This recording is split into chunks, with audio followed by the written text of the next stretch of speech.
ఈరోజు ఒక బ్రదర్ చెప్తుంటే నేను విన్నాను, ఈ భూమి మీద ఏదైనా నిర్మించాలంటే ఐరన్ చాలా ముఖ్యమైనదంట.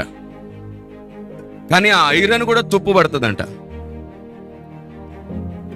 ఐరన్ కంటే బలమైనది ఏంటంటే అగ్ని, నిప్పు. ఆ ఐరన్ ని కూడా కరిగిపోయేటట్లు చేస్తుందంట. నిప్పు కంటే బలమైనది ఏమిటి? నీరు. అగ్నిని ఆర్పేస్తుందంట. నీరు కంటే బలమైనోడు మనిషి అంట, నీళ్ళని మింగేస్తాడంట. మనిషి కంటే బలమైంది మరణం అంట, మనిషినే చంపేస్తుందంట. మరణం కంటే బలమైంది దేవుడు అంట, మరణాన్ని జయించి లేచాడంట. దేవునికి స్తోత్రం కలుగునుగాక. మనిషికి అర్థం అవ్వడానికి సువార్త నిమిషంలో చెప్పాలంటే ఇదిగో ఇలాంటివి ఎన్నో ఉన్నాయి. ఎంత అద్భుతం! మరణాన్ని జయించేవాడు దేవుడు మాత్రమే. అలా మరణాన్ని జయించి నీకు కూడా మరణాన్ని జయించే శక్తిని ఇస్తాను రమ్మని పిలుస్తున్నాడు. ప్రయాస